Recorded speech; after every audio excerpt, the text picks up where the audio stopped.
Bienvenidos a Grafeno, les saluda Gustavo Julio García. Comprender la dicotomía entre el campo y la ciudad es uno de los elementos determinantes para entender cómo llegamos hasta aquí y permite conocer la arquitectura de articulación del poder. Y es el campo, a mi juicio, quien lleva la razón, mientras la ciudad vive de falacias. Y lo dice alguien criado en la ciudad. En la ciudad emergen las academias y donde vive un reducido estamento de personas que por comodidades, accesos, posibilidades, empresas en el lugar, pueden adquirir un mayor grado de cultura. Este es el juicio o prejuicio instalado en todas las burguesías capitalinas, quienes siempre han aspirado a obtener idénticos beneficios de la capital central del poder, ya que ella representa la cumbre del éxito y de la cultura. Ataquemos la primer falacia. No es cierto que los privilegios mencionados sean constitutivos sine qua non de una clase mejor y más culta. Es cierto que los centros de negocios en las ciudades nodales crean riqueza material, poseen los mejores empleos y mejor remunerados, y de mayor jerarquía. Londres, Washington, Roma, Buenos Aires, San Pablo, La Paz son los más importantes centros de poder para sus territorios. Pero no es menos cierto que en torno a todas ellas hay una inmensa y masificada periferia que se alza como el más concentrado cordón de miserias, constituido mayormente por personas que han llegado allí del campo. Campo al que han abandonado los núcleos del poder político. Esta nueva burguesía, business class, intelectualoides de factorías artificiales, vive con otros valores, los de la desvinculación y bajo el nihilismo de los deseos, desterritorializados, escindidas del pueblo y sus valores eternos. Una oligarquía medular vive en un régimen de absoluto disfrute. Una porción de burguesía más cerca de ello y con cierta garantía de impunidad basada en sus relaciones. Naturalmente, constituyen la vanguardia de la ideología dominante fucsia arcoíris y por tanto la guardia pretoriana de los principios de la globocracia con la mascarilla del ejercicio de la falsa empatía de la posdemocracia. En otras palabras, mantener sus privilegios depende de fagocitar la arquitectura de la ficción y ampliarla a fin de permanecer en el disfrute. De ahí que las academias periféricas, en sus intentos de desvinculación, adoptan el mismo relato y simbolismo de las academias del centro. Las consideran superiores sin reconocer que su complejo de inferioridad es la adaptación resiliente para ingresar y ascender en las putrefactas redes que detentan el poder central y perpetúan la miseria. En las academias de las ciudades es donde estudian auténticos privilegiados, promovidos en los procesos de selección laboral, con recorrido político, económico, de relaciones, que genera la business class y tienen buenos motivos para ejercer un distanciamiento, un cordón sanitario frente a la miseria de su entorno periférico, donde se sostienen valores eternos, entre quienes aún les vibran las mariposas en el estómago vaciado con el fervor de la insurrección fundante. Esto no se debe a la errática conclusión marxista de la lucha de clases. No hay una lucha entre abajo y arriba, sino ante una élite escindida del mundo, en su universo paralelo. La insurrección fundante es un acto de justicia enmarcado, inmerso en la tradición helena y cristiana. La justicia constituye una virtud superior y no un deseo del instinto animal o la progresiva fucsia arcoíris, que aunque lo esconde, entiende como justicia la ejecución operativa de la venganza bajo el prisma del subjetivismo emocional. La aristocracia oligárquica precisa además instalar la idea de superioridad cultural como la luz necesaria, existente y elegida por las fuerzas cósmicas para iluminar la ignorancia, y en función de ello nos regala falacias diseminadas por las redes de la irrealidad virtual, de la que son dueños, y por tanto usan para difundir su propia apología hedonista. En términos populares, autobombo. Y ahí delata su mediocridad, su incapacidad de cabalgar el corcel del tiempo, incapaz de las virtudes cardinales, incapaz de asumirse como punta de lanza de su pueblo. Solo se dedica a reproducir integrantes de un círculo de unidad de concepción. ¿Cómo? Las academias, las empresas, ONGs, los artilugios. Viven en espacios paralelos. La regeneración ad infinitum de teorías, valores, estilos de vida, profundiza en el distanciamiento con el pueblo. Es el intento de asumir una identidad mecánica de pertenencia construida en sus academias, compradas en sus propios mercados, para diferenciarse culturalmente de aquellos a quienes consideran de una cultura inferior. Pero toda esta adquisición de cultura venía antaño del contenido de los libros. Hoy son PDFs y cruzamiento de datos. Si alguien le plantea al secretario general de la ONU por Neuquén, al economista del Fondo Monetario Internacional por Santa Fe, al veterinario egresado de la UBA, Seden Núñez, por Chubut, al profesor de la academia que da clase de sociologías por Corrientes, todos habitantes en las ciudades nodales, sobre los problemas reales a pie de campo en los pequeños poblados o territorios del interior y o ciudades intermedias, ni siquiera saben que existen, menos sus necesidades. Pero sí saben que existe París y Marx, New York y Obama, Londres y Anthony Giddens.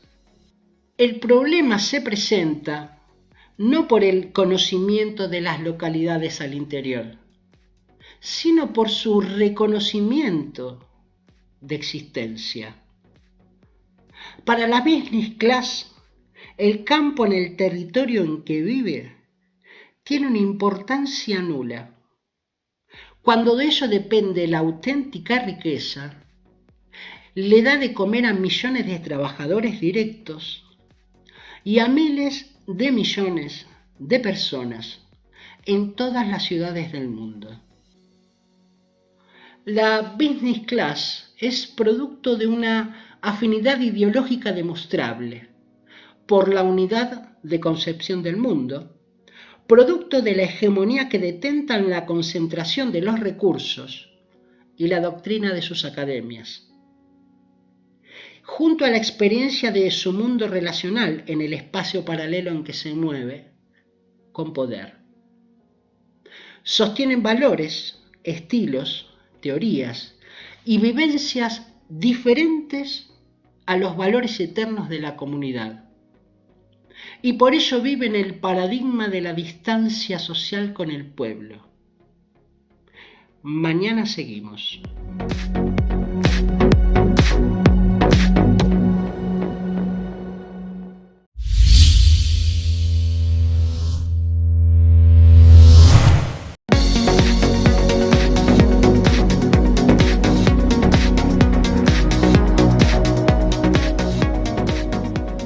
Bienvenidos a Grafeno, les saluda Gustavo Julio García. Continuando con el análisis de ayer, la actual business class se educó dentro de una hegemonía del pensamiento, en una unidad de concepción, y por tanto, cuando ejerce el poder, lo ejecuta con unidad de acción. La articulación del poder tiene una jerarquía en la que interviene la posesión de los recursos, y la business class los tiene todos. Sin otorgar un gramo de razón a las teorías conspirativas, es evidente que si yo me educo dentro de una escuela de negocios en Londres o New York, París o Madrid, que es el lugar donde las élites van a estudiar, adopto un sistema de valores. Incluso, supongamos, que debido a mi capacidad o a la fortuna, me otorgan una beca para ir allí. La propia institución se encarga de mi salida laboral, ya que las empresas son accionistas de estas escuelas. Pero para resultar favorecido, además del mérito académico, es fundamental dejar constancia que sostengo los valores que me otorgó la academia. Caso contrario, mis posibilidades se diluyen. Ahora comienza a completarse el círculo de la introducción de ayer. Pongamos en evidencia la diferencia entre la burguesía clásica tradicional y la nueva burguesía, business class, funcional a la oligarquía. La tradicional, a pesar de sostener la ideología académica, al vivir y estar vinculada al territorio, debía por fuerza contrastar y confrontar los valores de su entorno con la teoría. Ese es el motivo por el cual la burguesía tradicional era capaz de generar liderazgos locales. Además, como valor, regaba con sus retoños los ejércitos y fue capaz de producir, en algunos casos, insurrecciones fundantes. Sin tener internet, era suficiente vincularse con otros líderes del territorio nacional que vivían la realidad de los campos para generar una fuerza aglutinante. ¿Y debido a qué se interrogarán? ¿Cómo es que confiaban? La respuesta es simple. La fiabilidad se basaba en la unidad de concepción de los valores eternos de la común unidad. No había esta fragmentación y exaltación del nihilismo actual. El que empeñaba la palabra, la cumplía. El que no compartía la idea, se mantenía al margen con las suyas. Pero el que traicionaba la lealtad, ese sabía que debía pagar. En el fondo, el campo ha sido la fuente y reserva de los valores que dieron origen a la comunidad, y por ello es necesario corromperlo. De ahí que la ciudad, la business class, avanzó poco a poco instalando sus corrompidas costumbres. Ahora los medios de la realidad virtual, las academias, avanzan legislación mediante con su postdemocracia para llevar la ideología dominante de la globocracia hasta la escuela más apartada de nuestro interior. En el fondo, estamos inmersos a una guerra cultural para doblegar la última reserva de la unidad de la nación, que tiene raíz en esos valores eternos, comunes, para ser reemplazados por la ideología fucsia arcoíris. vía la academia, las ONGs, la propaganda y el desarraigo. La escuela del interior, el instituto secundario del campo o la periferia de la ciudad no es la Academia de Negocios de Londres, y hoy subvierten sus valores. Nuestra tradición ha visto en esas factorías de intelectualoides artificiales al enemigo, siempre. Pero en la cultura diluida de la nada, urbana, no hay enemigos, ni sangre derramada, ni voluntad de soberanía, ni común unidad, sino un resultado de diferencias entre subgrupos forjados por la ideología fucsia arcoíris en sociedades de intereses, dentro a la posdemocracia. Todos los pueblos del mundo desean vivir en paz, pero hoy la primera batalla es interior y se reproduce en todo Occidente. Pero además, la historia demuestra que son las oligarquías, unidas a las burguesías business class, con sus apetitos y deseos desbocados, sus caprichos adolescentes, sus teorías irracionales, sus vivencias en espacios paralelos, sus deseos subdesarrollantes, su ideología fucsia arcoíris, los condicionantes de producción de este mundo. El problema del campo, en sus rasgos generales, es igual en Francia que en Perú, en México que en Italia, en Estados Unidos como en Argentina. Los hombres de los pueblos, del medio rural, de la precariedad periférica de las ciudades, han sido los custodios de aquellos eternos valores que dieron origen a la común unidad. Y las escuelas de negocios encuentran en esos valores un enemigo que desterrar, entendiendo desterrar por borrar de la faz de la tierra. De ahí que el pensamiento único sea impuesto por un adoctrinamiento elevado a ley y como delito intolerable la libertad de expresar disidencia. La posdemocracia entiende desterrar tanto la forma legal como la violencia. La concentración de los recursos económicos, académicos, sanitarios, políticos, comerciales, sociales y espirituales en manos a la globocracia detentan la imposición de una cultura acorde a sus deseos, que va desde las academias de la referencia global a la multiplicidad de logias extendidas en los territorios y las ONGs. Una empatía filantrópica disfrazada de solidaridad, contraria a la caridad de la señora que el domingo salió de la iglesia y le dio una moneda a un pobre para comer. Ellos no solo piensan en el salario único universal de supervivencia, condicionado al cumplimiento de sus preceptos culturales mediante ley. Lo van a instalar si no nos oponemos. Mientras nosotros pensamos en el trabajo, constitutivo de la personalidad, forjador del alma del hombre, del pueblo, en la identidad común y la interculturalidad dentro de un proyecto cultural más elevado, la comunidad.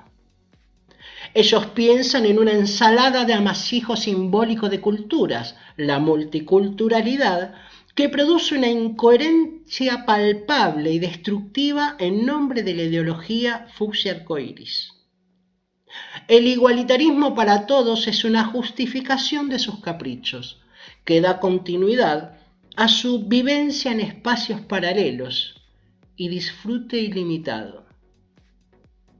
Nosotros, mientras tanto, pensamos en la insurrección fundante por la justicia, en el espacio común del territorio, para el que exigimos ejercer nuestra indeclinable libertad y soberanía.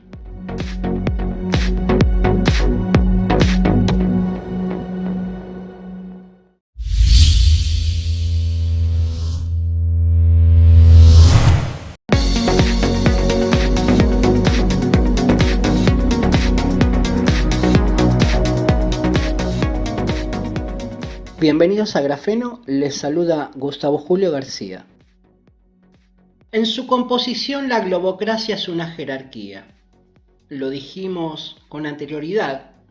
Hay una cúspide global, reducida, elitista, y sucursales distribuidas en los territorios, con privilegios, accesos e impunidad por sus actos, que imponen la ideología como fuerza local, amparando y subsidiando ONGs y partidos, otorgando becas, promocionando eventos y todo el marketing general.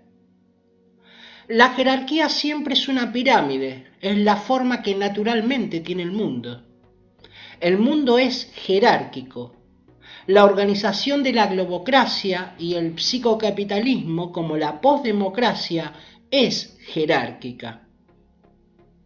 Pero la ideología que se impone por la jerarquía normativa afirma que las jerarquías no existen.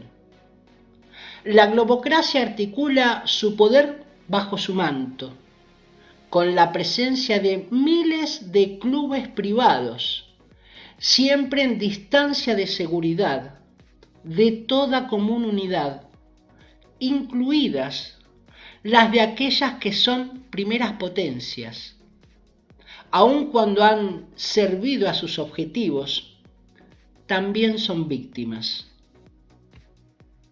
Ahora bien, la forma de estos clubes privados es múltiple. Se organizan en logias. En la economía como grupos de presión sobre las decisiones, en la endogamia de las academias, en la polarización y hegemonía territorial de los partidos políticos y ONGs que ocupan espacios bajo el subterfugio de objetivos nobles, pero todos cubiertos por el mismo manto.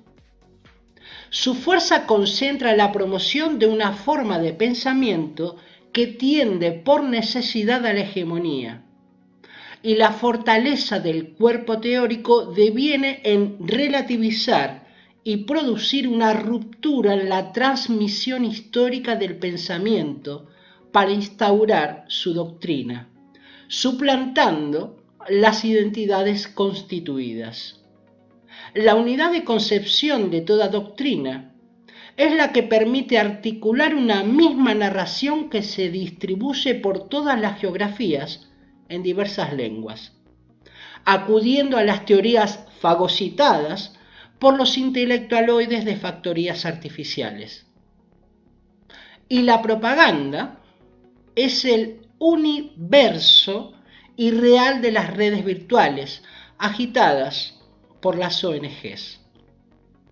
Como ven, la articulación del poder es una multiplicidad de multiplicidades. Expliquemos esto. Hay miles de clubes que adhieren a la globocracia, distribuidos en los territorios, y sus objetivos confluyen en una hegemonía discursiva. Cuanto mayor es la multiplicidad de grupos dicotómicos dentro de la comunidad, se multiplica la capacidad de destrucción de la identidad.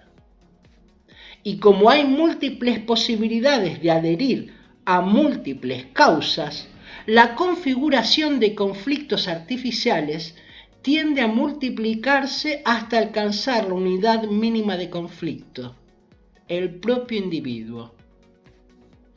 Por ejemplo, no resiste lógica la aparición de la nada de Batman, como tampoco la fabricación teórica de más de 100 tipos de identidades sexuales.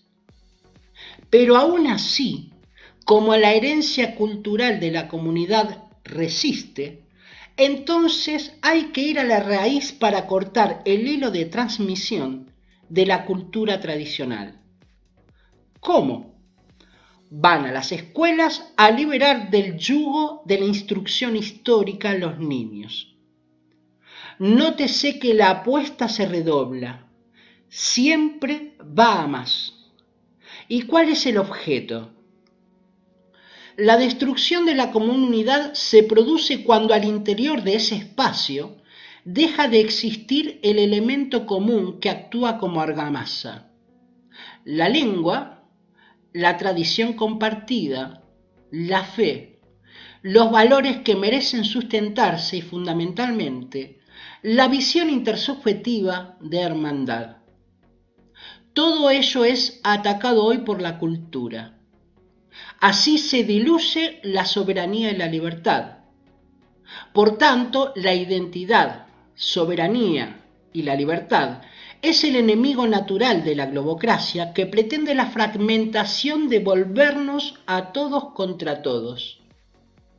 ¿Y a causa de qué? El gobierno de la globocracia se sustenta en el psicocapitalismo y para sostener el poder desea con fervor la titularidad de los recursos naturales. En la profundidad de esta guerra, el objetivo es la posesión o el absoluto control del recurso natural. La posesión mediante el acuerdo, donde no se puede alcanzar el acuerdo por el uso de la fuerza, y mediante el control, donde el uso de la fuerza tiene mayor riesgo que beneficios. Hoy pasó a la historia la academia como un factor de movilidad social y cultura ascendente, y la política como un elemento de elevación del nivel de vida dentro de la común unidad. La conversión a la identidad de los clubes, la demostración pública de pertenencia, la subvención a sus organizaciones y el cumplimiento de los objetivos culturales de la globocracia constituyen el factor detonante del ascenso social y a su vez la destrucción del nivel de vida en la común unidad. La élite comprendió que para ejercer el control de la común unidad es más eficiente educar y catapultar a sus miembros en la política que lidiar con las fuerzas de las identidades culturales que sostienen los valores eternos. Por consiguiente, destruirlas es más eficiente que intentar convencerlas. Así, gran parte de los agentes que ocupan los cargos relevantes en los gobiernos, del Ejecutivo al Legislativo o el Poder Judicial, provienen de alguna logia, ONG o academia de pertenencia probada. En tanto, la posdemocracia es una ficción teatralizada con la elección, donde quienes ganan dentro del monopolio de la representación que ejercen los partidos políticos pertenecen a alguno de los clubes o internacionales de la globocracia. Para el resto, existe el poder de disuasión del psicocapitalismo, cuya legión de mercenarios financieros presionan para hacer cumplir los objetivos finales de la globocracia. La posesión o el control de los recursos naturales y la capitulación cultural de toda común unidad. De ahí el motivo por el cual el ingreso en determinadas academias, en círculos específicos, sea exclusividad de la élite y sus retoños. Y esto se instituye en una aristocracia oligárquica danina que se arroga el poder de decidir cómo hay que vivir, quiénes deben decidir, quiénes disfrutar y quiénes sufrir. La posdemocracia es la fachada donde existe una ficción, una falsa solidaridad, una falsa empatía, una cultura fucsia arcoíris que lucha por producir la ruptura contra la dilatada trayectoria de la cultura clásica, de las virtudes eternas, de la divinidad. Por tanto, cada uno en su sitio es parte de un ejército que lo tiene enrolado. Unos actuamos frontalmente en la batalla cultural, otros lo hacen más solapadamente. Lo importante es tener en claro en cuál de los ejércitos estamos enrolados, el de los asesoros o aquel de la común unidad del ejército de nuestros padres y paisajes.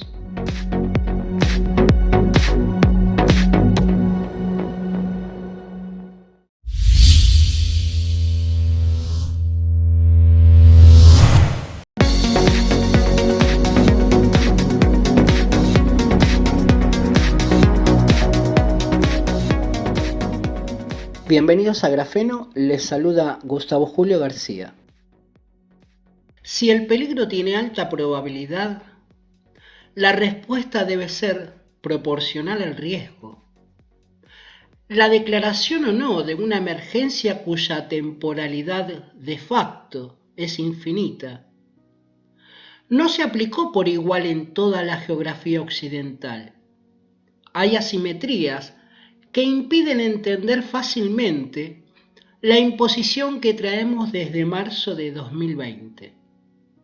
Desde las encerronas generalizadas a los toques de queda y un estado de casi conflicto armado.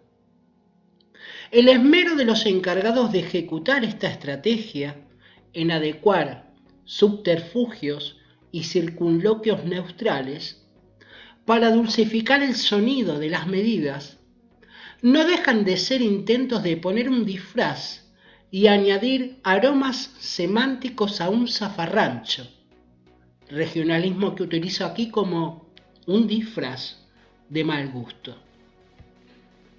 Segundo, se nos presentan un sinfín de evidencias, datos, estudios, listados, ofertados a diario en radio, televisión y hasta el límite insoportable en los medios de la realidad virtual, para justificar el uso del prefijo pan vinculado al sustantivo demos. El interrogante es si la inagotable parafernalia al uso fuese una realidad concreta. Entonces, ¿cuál es el motivo para tanta simetría de la información? ¿Cuál el de la anulación de otras terapias y el enfoque exclusivo en una de ellas, la que duele? Esta es una restricción, además de impuesta, silenciada por los autodenominados desarrollados, quienes una vez más, como a lo largo del siglo XX, demuestran una conducta típica de bárbaros o de auténticos esquizofrénicos. Amputarse un ojo intentando ver mejor es digno de estúpidos. Pero las señales del hiperdesarrollo desvelan en sus decisiones desechar posibilidades que han funcionado frente al mal de moda, solo por beneficio de un sector que es de su propiedad. Esta verdad, que es evidente, histórica y llamativa, es ofensiva para los estados que forman parte y conducen la organización global de la miseria. Llenan sus bocas hablando de empatía, solidaridad, equidad y resiliencia, y callan sobre la libertad. Pero no hay peor ciego que aquel que no quiere ver. Invito a todos los países hermanos de nuestra americana hispanidad a asumir esta verdad y transmitir la experiencia a sus hijos y nietos, a fin de desbaratar la falsedad ideológica del primer mundo y su egocentrismo. A la desorganización e incapacidad de cabotaje, producto del desvío liberal e imperial, y el despilfarro marxista de la política postdemocrática, hay que añadir hoy una necesidad puntual en orden a la aparición repentina de un elemento dañino que viene de la otra parte del mundo y trajo consecuencias concretas a nuestros pueblos. La suspensión de los derechos la quiebra económica de nuestros paisanos, destrucción de nuestros ya maltrechos aparatos productivos, en connivencia de esta clase indigente que nos gobierna, política, económica, social y espiritual. Entonces, hay que abonar el libro de la historia, la solución puntiaguda a la que tanto aludieron con toda la parafernalia del sofismo propagandista, como única, unívoca y milagrosa, es un factor de monopolio estratégico. Nuestros presidentes, senadores y diputados vendrán a hablar de humanidad y convencer de su falsa empatía para vaciarnos los bolsillos. Tengan presente con qué humanidad nos trataron. Las asimetrías que cuidó la globocracia para salvar sus ganancias y cuidar las apariencias, a fin de engañar la historia.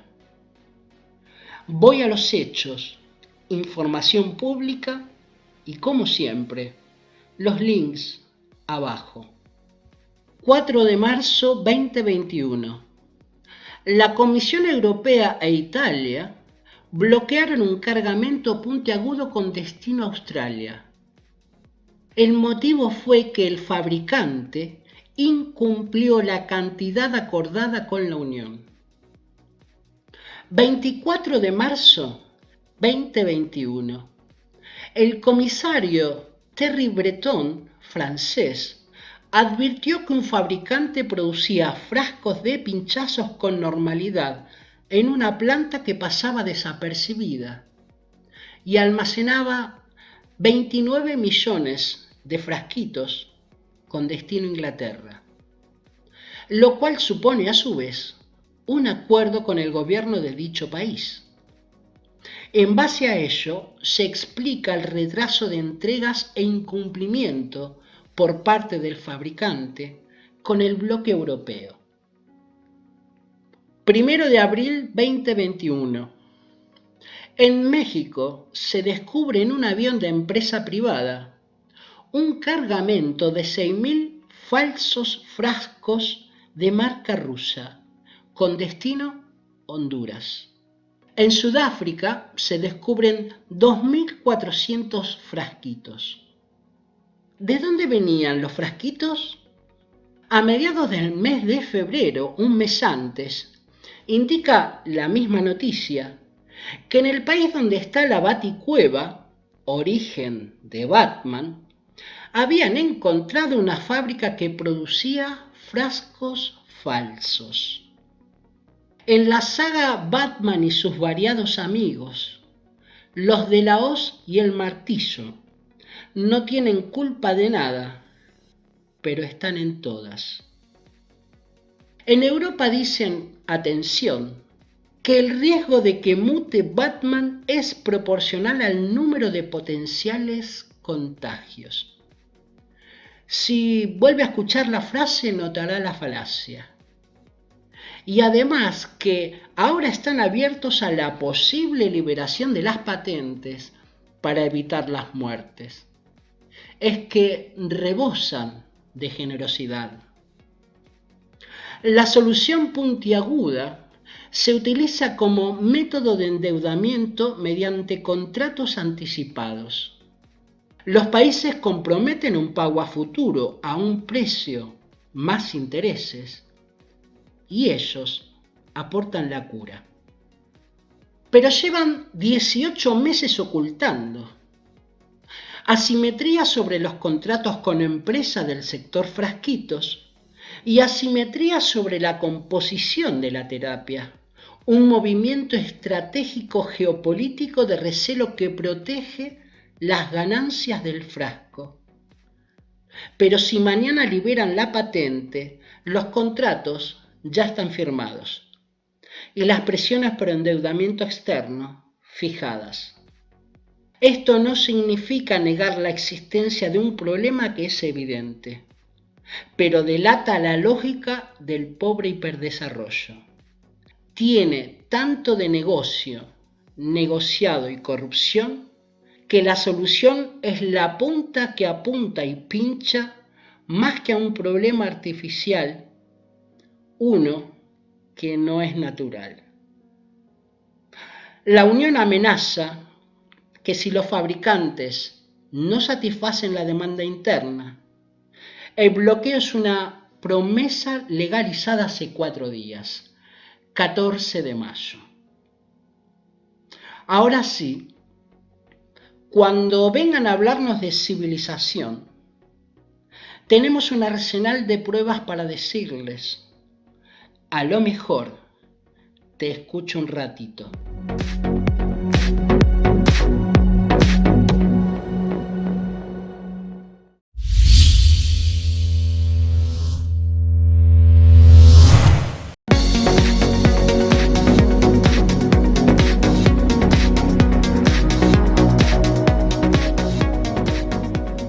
Bienvenidos a Grafeno, les saluda Gustavo Julio García. Conocer el futuro a corto plazo no precisa una bola mágica ni apoyarse en la esterilidad de promesas triunfalistas. Sin teorías ni adivinaciones, basta la racionalidad y el realismo. Huir de la flojedad y la imagen de inocuidad que nos presenta el show de la televisión local. Salir adelante no es consecuencia del destino histórico fatalista, sino asumir la realidad y trabajar. Un país que despilfarra dinero que no tiene, no se puede desarrollar. Un país que gasta más dinero del que ingresa, está condenado a la miseria. Un país que no invierte sus ingresos, sino que los gasta, condena al fracaso a generaciones enteras. Un país que aspira a generar prosperidad debe equilibrar en forma aceptable sus cuentas. Un país que pide créditos para pagar otras deudas es un país de estúpidos. Un país que pretende vivir sin trabajar no solo es un país de vagos, no merece prosperar. Pero un país cuyos ciudadanos no tienen conciencia de lo que ocurre está condenado a diluirse. Hijos predilectos del marxismo académico y preservativos de la revolución, sería bueno que entendieran que sin producción no se reparte ni la miseria. El despilfarro fucsia arcoíris hay que pagarlo. Y vuestra estupidez es perjudicial. No la pagan ustedes, marxistas, pagamos nosotros. Cuando afirmo que viven en la irrealidad virtual de teorías absurdas, no es que no me gusten, es que no llegan a este grado mínimo de entendimiento. No tengo nada contra ustedes. ¿Son felices así? Pues felicidades.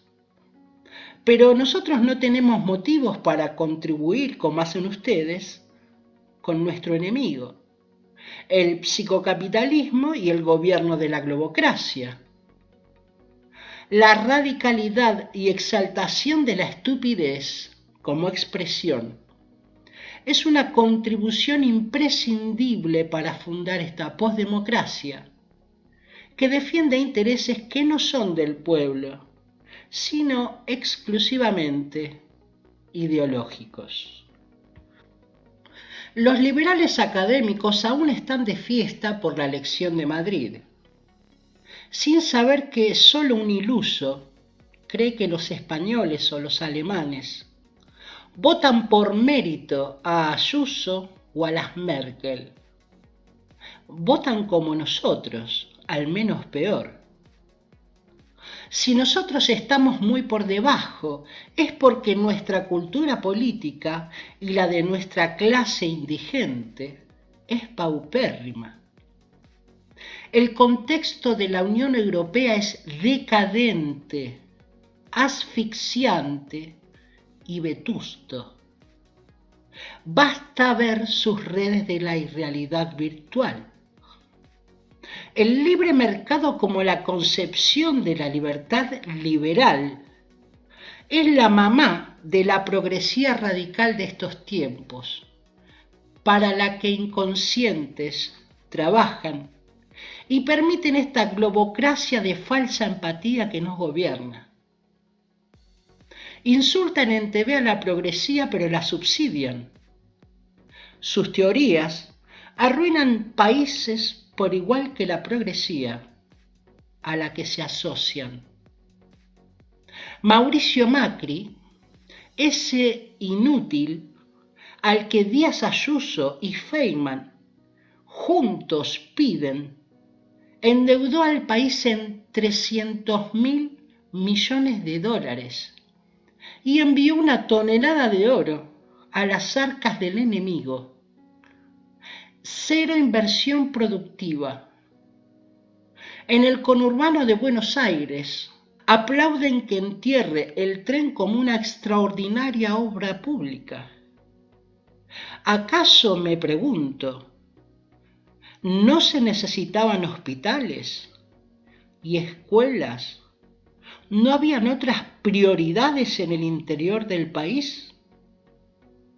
Pero hay que comprar votos, y los compró. Liberales, luminarias de la caja de 48 pulgadas hoy, frente a esto, calláis cobardemente.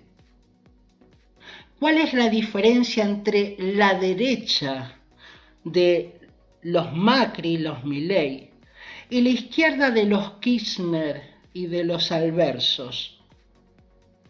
El nivel de grosería.